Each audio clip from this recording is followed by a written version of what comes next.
வணக்கம் நண்பர்களே. விஜய்க்கு இனி கூட்டம் கூடுமா? கூடும், நிச்சயமா கூடும்.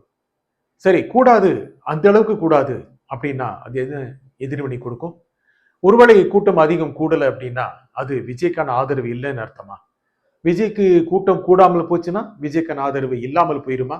நிச்சயமாக கூடுகிற கூட்டத்தை வைத்து பார்க்கும்போது விஜய்க்கு மிகப்பெரிய ஆதரவு இருக்கிறது. இல்லைன்னு சொல்ல முடியாது. மிகப்பெரிய ஆதரவு இருக்கிறது. ஏன் அந்த ஆதரவு இருக்கிறது?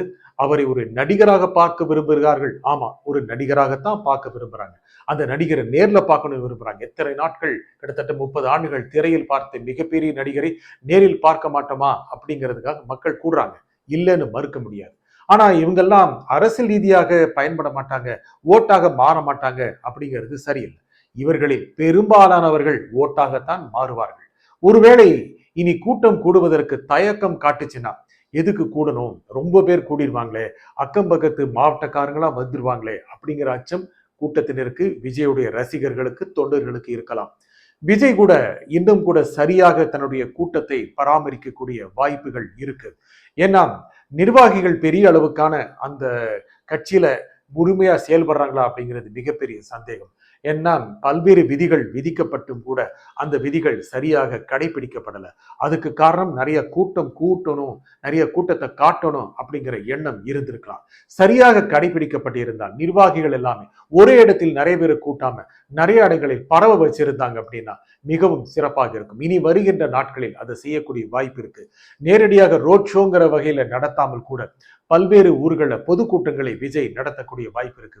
இன்னும் சிறப்பான முறையில் கூட்டங்களை கூட்டுவதற்கான வாய்ப்பு இருக்கு. சரி, கூடாத கூட்டம், அதுக்கு வருவோம். கூட்டம் சரியா கூடல அப்படின்னா விஜய்க்கான ஆதரவு இல்லைன்னு அர்த்தம் இல்லை. ஏன்னா வருகிற கூட்டம் அவரை நடிகராக பார்க்கணும் அப்படிங்கிறதுக்காக வருது. அந்த நடிகர் அரசியல்வாதியாகவும் வந்திருக்கிறார் அப்படிங்கும்போது இன்னும் அதற்கு அதிக அளவுக்கு மதிப்பு கூடுது. அப்படின்னா நிறைய பேர் சொல்றாங்க, ரஜினி சூப்பர் ஸ்டார் ரஜினி வந்த கூட்டம் கூடுமா? நிச்சயமாக கூடும். நயன்தாரா வந்தாலும் கூடும். ஏன் அஜித்குமார் வந்தாலும் பெரிய கூட்டம் கூடும். சமீபத்துல தனுஷுக்கு மிகப்பெரிய கூட்டம் போடுச்சு. நடிகர்களுக்கு கூட்டம் போடுறது இயல்பு தானே அப்படி நிறைய பேர் சொல்றாங்க. இயல்புதான். மிகப்பெரிய நடிகராக இருக்கின்ற விஜய்க்கும் அதே மாதிரி மிகப்பெரிய கூட்டம் போடுவது இயல்புதான். ஆனால் அவர் அரசியலுக்கு வந்து விட்டார். அதை மறுக்க முடியாது, மறக்க கூடாது. அவர் ஒரு அரசியல் தலைவராக வந்து விட்டார்.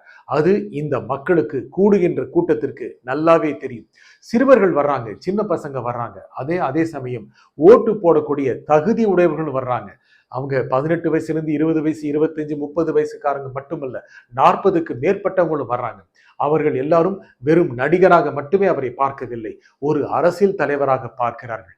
ஒரு நடிகரை இன்னும் ஒரு பெரிய அரசியல் தலைவராக பார்க்கின்ற மனநிலை இன்னும் நம் நாட்டில், நம் தமிழ்நாட்டில் இருக்குங்கிறத நாம் ஏத்துக்கணும். ஏன்னா ஒரு நடிகரை அரசியல் தலைவரா பார்க்கலாமா? தாராளமா பார்க்கலாம். உலகம் முழுக்க அந்த மாதிரி நிகழ்வுகள் நடந்திருக்கு. உலகம் முழுக்க பல சமயங்களில், பல இடங்களில், நம்ம நாட்டில் பல இடங்களில் நடிகர்கள் பெரிய அரசியல் தலைவர்கள் ஆகியிருக்காங்க. அதே மாதிரி தமிழ்நாட்டிலும் நடிகர்கள் அரசியல் தலைவர்களாக ஆகலாம். பல்வேறு அரசியல் தலைவர்கள் இருந்திருக்காங்க. எம்ஜிஆர் எடுத்துக்கலாம், முக்கியமாக எம்ஜிஆரை எடுத்துக்கலாம். அவர் ஒரு மிகப்பெரிய அரசியல் தலைவராக இருந்தார். ஒரு அரசியல் கட்சியில் இருந்து தனி கட்சி ஆரம்பித்தார். அதற்கு அவர் மிகப்பெரிய செல்வாக்கு இருந்தது. எம்ஜிஆர் வருவதற்கு கூட்டம் பல மணி நேரங்கள் காத்து இருந்தது. அவர் வரமாட்டாராங்கிற காத்திருப்பில் இருந்தாங்க. அவர் வெவ்வேறு ஊர்களை போய் தங்கும் போதும் அவர் கூடுகின்ற, அவர் இருக்கின்ற இடங்களெல்லாம் மிகப்பெரிய கூட்டம். இந்த அளவுக்கு விஜய்க்கு கூடுகிற அளவுக்கு கூட்டம் கூடல.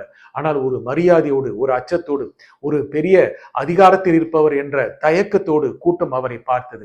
நவீன காலத்தில் அப்படி இல்லை. விஜயை ஒரு சிநேகனாக, ஒரு மிகுந்த நட்பு கொண்டவராக, நமக்கு மிகவும் நெருக்கமானவராக மக்கள் பார்க்கிறாங்க. சோசியல் மீடியா இந்த இணைப்பை வளர்த்து விட்டது. ஆகையால் அவர் கூடுகிற போது, வருகிற போது, அவர் வண்டிக்கு பின்னால் வேண்டாம் என்று சொன்னாலும் கூட்டம் கூட்டமாக வருகிறார்கள்.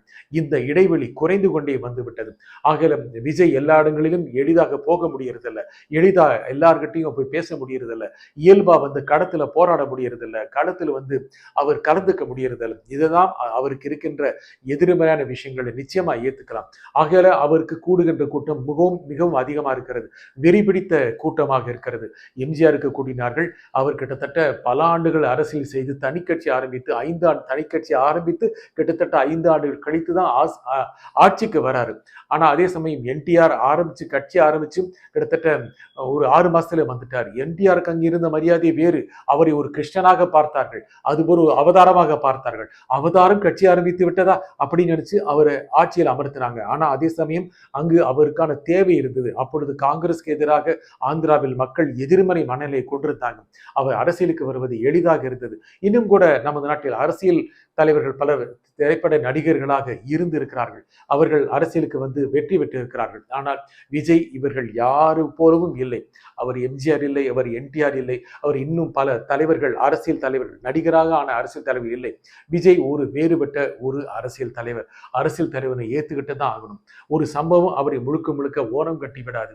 அவர் வேறு விதமாக தன்னை வெளிக்காட்டிக் கொள்ள வாய்ப்பு இருக்கிறது. ஆனால் ஏன் இந்த கூட்டம் கூடுகிறது? எதுக்காக இந்த கூட்டம் கூடுது? ஒரு நடிகரை பார்க்கணும் அப்படிங்கிற ஆசை காரணமாவா? இத்தனை நாள் பார்க்கலையே, வெவ்வேறு ஊர்களும் தான் வந்து பார்க்கணும், அப்பா நான் விஜய் பார்த்துட்டேன் அப்படிங்கிறதுக்காகவா? இல்லை. ஒரு அரசியல் தலைவராக உருவெடுத்துள்ள ஒரு நடிகரை பார்க்கணும். இவர் என்ன சொல்ல போறாரு கீனா கேட்கறாங்க. அவர் பேசுறது கேட்கல அப்படின்னா கேட்கலன்னு சொல்றாங்க. ஏன் அவர் பேசுறது கேட்கணும்? குரலை கேட்கவா? எத்தனை முறை திரையில பார்த்துருப்பாங்க. அதுதான் அவர் பேச போறாரு. அவர் பேப்பரை வச்சுட்டு நிறைய குறைகளை சொல்றாரு. திமுக பத்தி குறை சொல்றாரு, லேசா அண்ணா திமுக பத்தி குறை சொல்றாரு. அதையும் ஆவலா கேட்கறாங்க. இதுவரை இல்லாத ஒரு மாற்றம் இவரிடத்திலிருந்து வந்து விடாதா என்று மக்கள் நினைக்கிறார்கள்.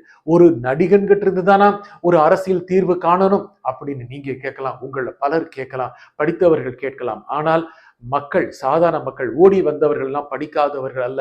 நிறைய பேர் அவங்க டிகிரி ஹோல்டரா இருப்பாங்க, இல்ல ஒரு டிப்ளமா ஹோல்டரா இருப்பாங்க. அப்படிதான் வந்து பாக்குறாங்க. இது வரைக்கும் அந்த பல ஆட்சிகளில் சோர்வுற்றவர்களாக அவங்க இருக்காங்க. அண்ணா திமுக அவர்கள் ஆட்சியை நான் குறை சொல்லல. அவர்கள் ஆட்சியில் பல நல்ல திட்டங்கள் வந்திருக்கு. திராவிட கட்சியின் ஆட்சியில் பல நல்ல திட்டங்கள் செயல்படுத்தப்பட்டிருக்கு. பல மாநிலங்களில் இல்லாத வளர்ச்சி நம்ம மாநிலத்தில் பல்வேறு துறைகள் இருக்கு. இருந்தாலும் இதைவிட வேறு விதமான மிக ஆற்றல் மிகுந்த ஆக்கப்பூர்வமான மாற்றம் வேணும்னு மக்கள் நினைக்கிறாங்க.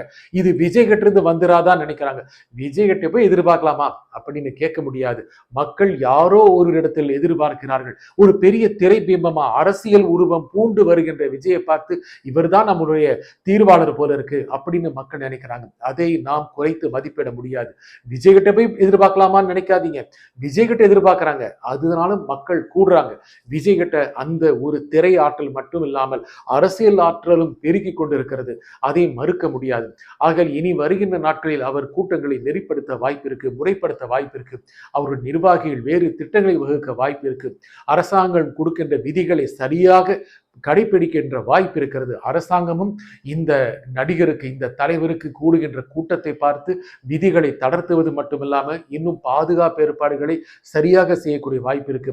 எதுக்கு இந்த கூட்டத்துக்கு போகணும்னு நினைச்சு நிறைய பேர் வீட்டிலே இருக்க வாய்ப்பு இருக்கு. அவங்க வீட்டிலேயே இருந்துட்டாங்கிறதுனால விஜய் மேல் இருக்கின்ற பற்று குறைஞ்சிரும்னு அர்த்தம் அல்ல.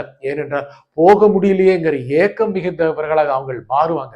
அதே நாம மனசுல வச்சுக்கணும். சரி, விஜய் இங்க வந்திருக்கிறார், நம்மளால போக முடியல, என்ன ஆபத்து இருக்கோ, வீட்டுல குழந்தைகளை கூட்டு போக மாட்டாங்க, பெரியவர்களை அனுப்ப மாட்டாங்க. இந்த மாதிரி சமயத்துல விஜய் மீது இருக்கின்ற அந்த ஒட்டுதல் பற்றுதல் குறைய வாய்ப்பில்லை. அது இன்னும் அதிகமாக வாய்ப்பு இருக்கிறது. இன்னும் நிறைய அவருக்கு எதிரான கருத்துக்கள் நிறைய ஊடகங்கள் வந்துட்டு இருக்கு. சரியாக இந்த கூட்டங்களை அவர்கள் நிர்வகிக்கவில்லை. உண்மை. அவர்கள் இன்னும் அரசியல் கட்சியாக இன்னும் ஆரம்ப பருவத்தில் தான் இருக்கிறார்கள் என்பது உண்மை. இவ்வளவு கூட்டம் கூடினால் நன்மை என்று நினைக்கிறார்கள், என்ன தீமை வரும் என்று அவர்கள் எதிர்பார்க்கவில்லை. சோகமான துயரமான இந்த அதிர்ச்சி மிகுந்த சம்பவம் நிச்சயம் அவர்களுக்கு ஒரு பாடத்தை கொடுத்திருக்கும். இதனாலேயே விஜயை சுருக்கிவிட முடியாது. ஏனென்றால் மக்களுடைய மனம் எல்லையற்றது. அவர்கள் இன்னும் அதிகம் எதிர்பார்க்கிறார்கள். இன்னும் வெவ்வேறு இடங்களில் அவர் கூட்டங்கள் நடத்த வாய்ப்பு இருக்கு, முறையான கூட்டங்கள் நடத்த வாய்ப்பு இருக்கு. மக்கள் ஆதரவு நிச்சயம் இதுவரைக்கும் என்ன இருக்கோ அதே மாதிரி அவர் இருக்க வாய்ப்பு இருக்கு, பெருகவும் வாய்ப்பு இருக்கு. அரசியல் கட்சிகள், முக்கியமாக திமுக அதிமுக போன்ற கட்சிகள் நிகழ்வுகளை வைத்துக் கொண்டு நடத்துகின்ற அரசியலை விஜய் கட்சி இன்னும் தனக்கு சாதகமாக பயன்படுத்திக் கொள்ள வாய்ப்பு இருக்கிறது. விஜயை சுற்றி ஆக்கப்பூர்வமான ஆலோசனைகள் கொடுக்கிறவர்கள் இருக்கிறார்களா என்ற கேள்விகளும் இருக்கிறது. ஆனால் விஜய் அரசியல் ஒரு வித்தியாசமான அரசியல். அவர் வந்துவிட்டார். அந்த வருகையின் காரணமாக பல்வேறு அம்சங்கள் இருக்கின்றன.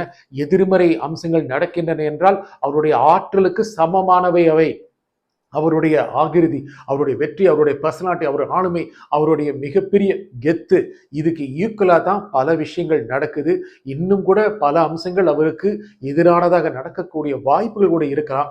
இது எல்லாம் தாண்டி வந்தால் தான் விஜய்க்கு வெற்றி சாத்தியம். அந்த சாதுரியம் அவருடைய திரை அனுபவம், வாழ் அனுபவம் கொடுத்திருக்கலாம். மக்கள் எதிர்பார்த்து காத்திருக்கிறார்கள். எல்லா அரசியல்வாதிகளும் இன்னும் விழிப்புணர்வோடு இந்த அரசியலை கொண்டு போக வேண்டும். எல்லா அரசியல்வாதிகளும் திமுக, அண்ணா திமுக, பாஜக, நாம் தமிழர் எல்லாருமே, இது விஜயும் முக்கியமான ஒரு அரசியல்வாதியாக இருக்கிறார். இது மக்களுக்கான அரசியல். மக்கள் தான் தீர்மானிக்க போகிறார்கள். அதற்கு எதிர்வினை ஆற்ற வேண்டியது எல்லா அரசியல்வாதிகளும். விஜயும் எதிர்வினை ஆற்றுவார், அவருக்கு மக்களும் எதிர்வினை ஆற்றுவார்கள். நன்றி, வணக்கம்.